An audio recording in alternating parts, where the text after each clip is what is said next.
Narito na ang numero 1 pagbabalita sa radyo na araw-araw. Pinakikinggan sa Luzon, Visayas at Mindanao. KBP Golden Dove Best News Program. Mula sa Head News Center ng pinakamaraming himpilan at number 1 na radio network ng bayan, RMN. Ito ang numero 1. RMN News Nationwide. RMN News Nationwide. Kasama ang KBP Golden Dove Best Newscaster, Weng de la Peña, at ang maasahang broadcaster, Buddy Oberas. RMN News Nationwide. RMN News Nationwide. Headlines. Ngayong umaga sa RMN News Nationwide, ika-4 na State of the Nation address ni Paulong Aquino all set na. Metro Manila full alert simula ngayong araw.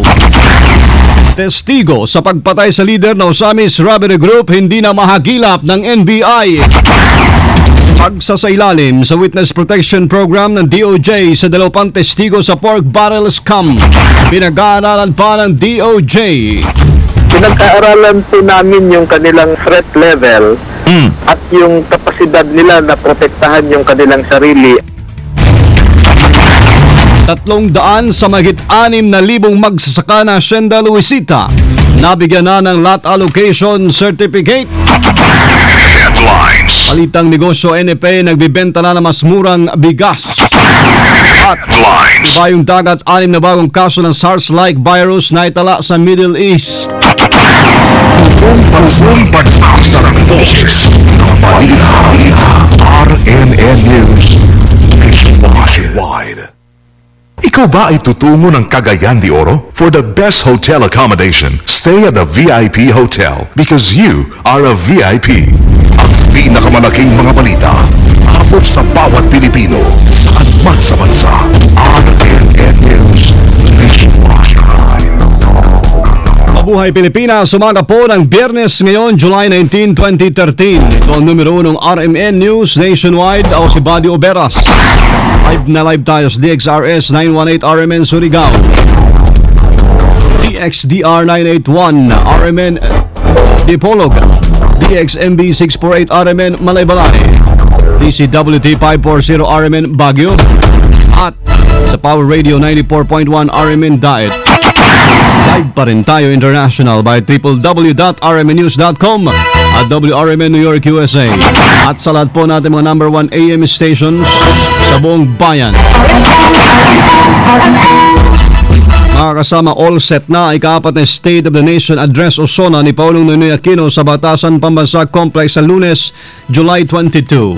Ayon kay House Public Relations and Information Bureau Executive Director Rica de la Cuesta, mas mahigpit na seguridad ang ipatutupad nila ngayong taon kung saan no ID, no invitation, no entry. Ang no car pass, no entry policy naman ipatutupad po sa compound ng Batasan habang epektibo rin ang implementasyon ng no-fly zone sa 2 kilometrong radius nito. Ayon pa sa House Public Relations and Information Bureau, kailangan sumunod sa dress code ng mga dadalo sa SONA kung saan ay polo barong o barong Tagalog ho ang dapat na suot ng mga lalaki habang business attire naman daw ang sa mga babae.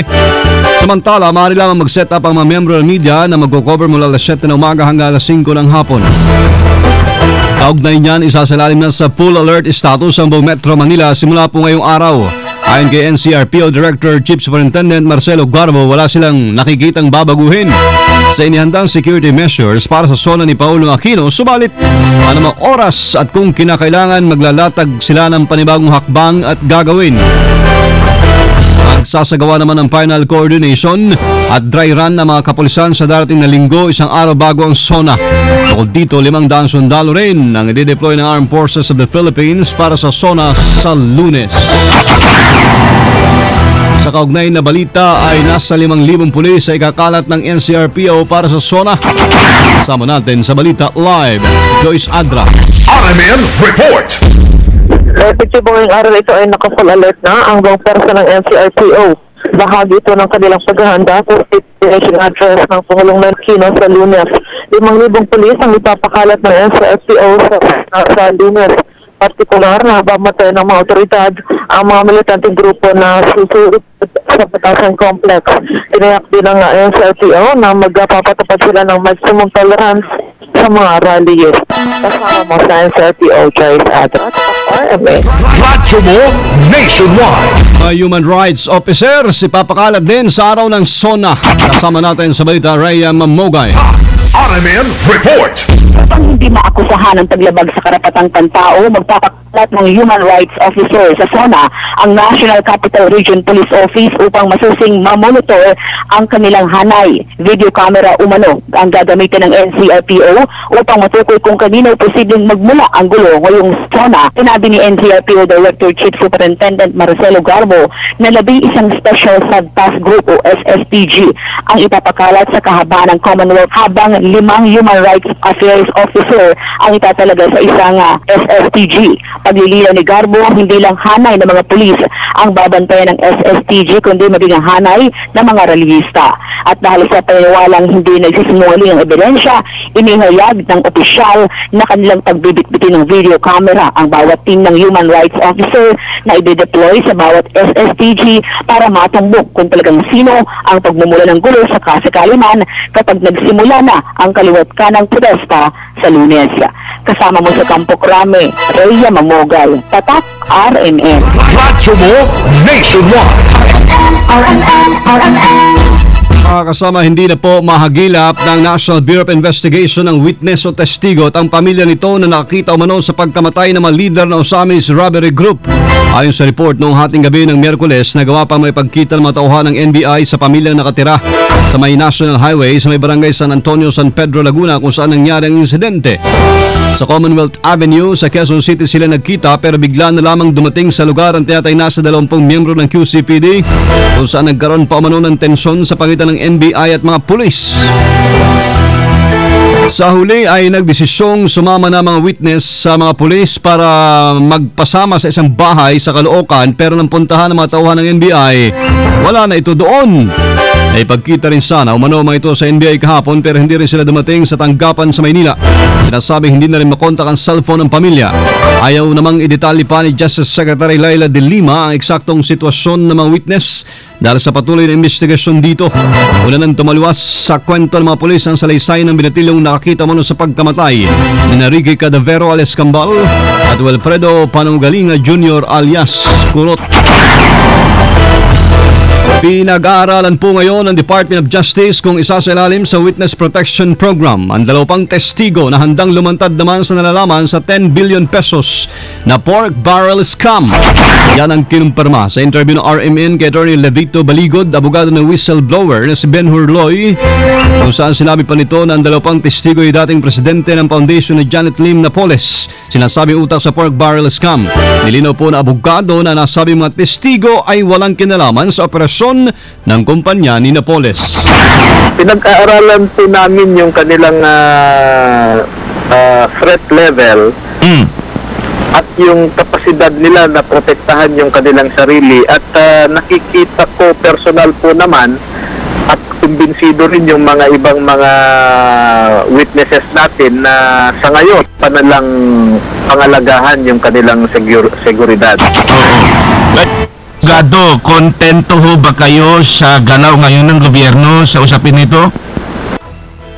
Sa kabuuan po mga kasama, nasa 7 testigo na ang hawak ng National Bureau of Investigation na kinabibilangan ni Ben Hurloy, Arturo Francisco at Gertrudes na magulang ng star witness na kapatid na sina Arthur at Annabel at 2 iba pa. Ang Malacanang, inaabuso rin ang pork barrel. Kasama natin sa balita Conde Bata. RMN Report.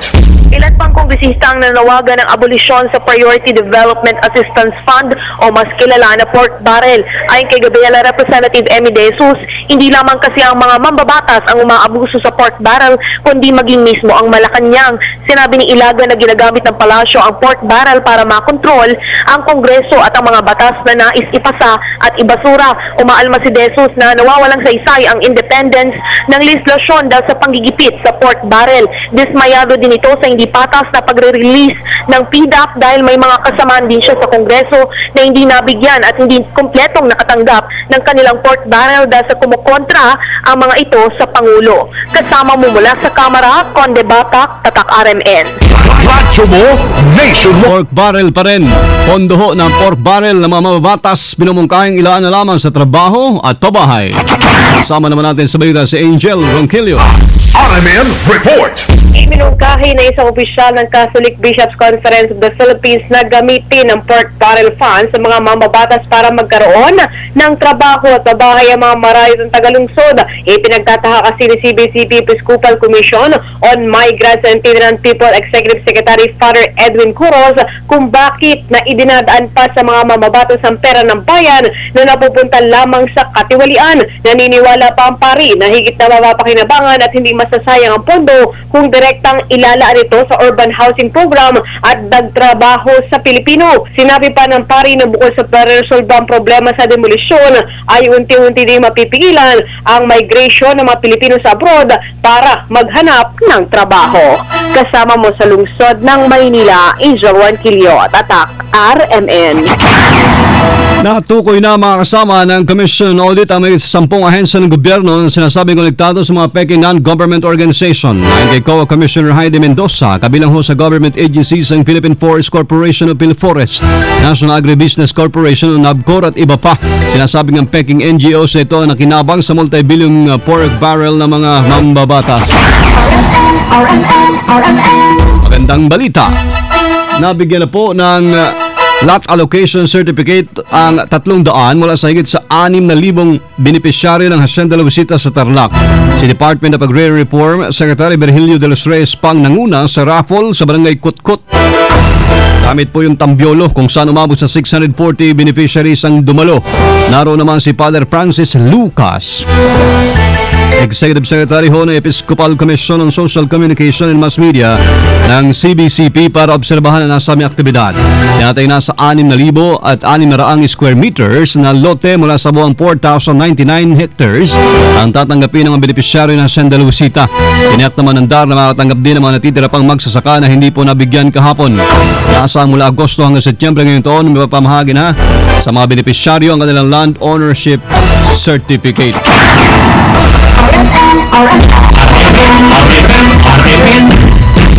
RMN Nationwide Report. 43 alkalde dyan sa Iloilo inalerto na ng Provincial Health Office laban sa dengue at chikungunya. Kasama natin sa balita si Emerson Labrillaso ng RMN Iloilo. RMN Report.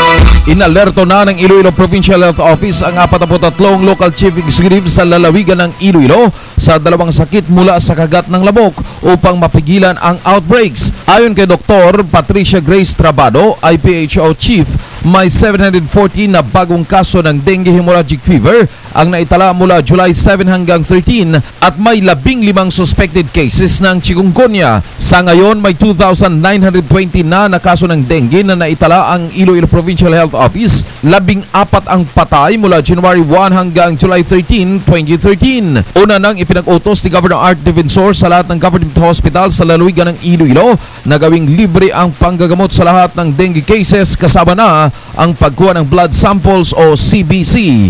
Kasama mo sa RMN Iloilo, ang back-to-back number 1 sa Metro Iloilo. Emerson Gonzales Labrillaso, Tatak RMN. Karahasan sa Zamboanga nagpapatuloy, isang guro ang pinakahuling biktima ng mamamaslang. Abangan ng detalye mamaya. RMN News Network. Dahil sa pagtaas naman ng presyo ng commercial rice, nagbebenta na po ang National Food Authority o NFA ng mas murang bigas.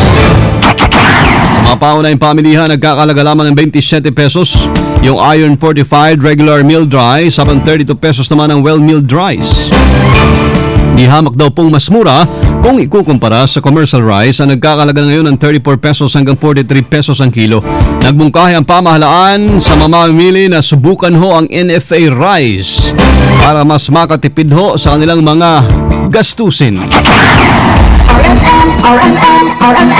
RMN RMN News Abroad. Sa Saudi Arabia, 6 na panibagong kaso ng Middle East Respiratory Syndrome Coronavirus o MERS virus ang naitalaho ng World Health Organization, mga kasama.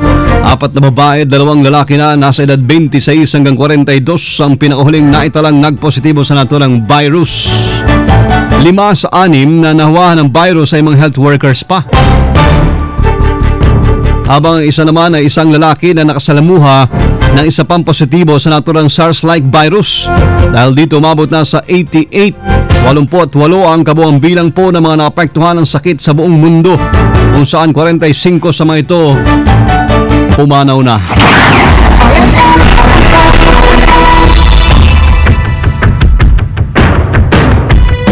Live na live mula sa RMN News Center, Makati City, Metro Manila, Philippines. Inyo pong narinig mga kasamang numero 1 ng RMN News nationwide ngayong umaga ng Biyernes na July 19, 2013. Sa mga taga-Iligan, susunod na dyan, sinakasamang Ramil Imborong at Jessie Chris Kinabato. Sa RMN News, diretso, Balitang Iligan, sa numero 1 pa rin, DXIC 711. Panoorin po aming naging pagbabalita ngayong alas 7 na umaga. Sa YouTube pa rin, mga kasama, i-type lamang ang RMN News Nationwide. Thank you, Lord. Muli po tayo nagkasama-samang muli. Salamat sa inyong naging panahon sa amin. Kasama nyo sa serbisyo publiko sa alam po ni Weng de la Peña o si Buddy Oberas. Dito pa rin sa tahanan na may pinakamaraming number 1, pinakamaraming himpilan, RMN Radyo Mo Nationwide. 60 years na po tayo ng maasahang public service nationwide. Pinakamalaking mga balita abot sa bawat Pilipino sa bansa-bansa. RMN News Nationwide. At akalas 7:16.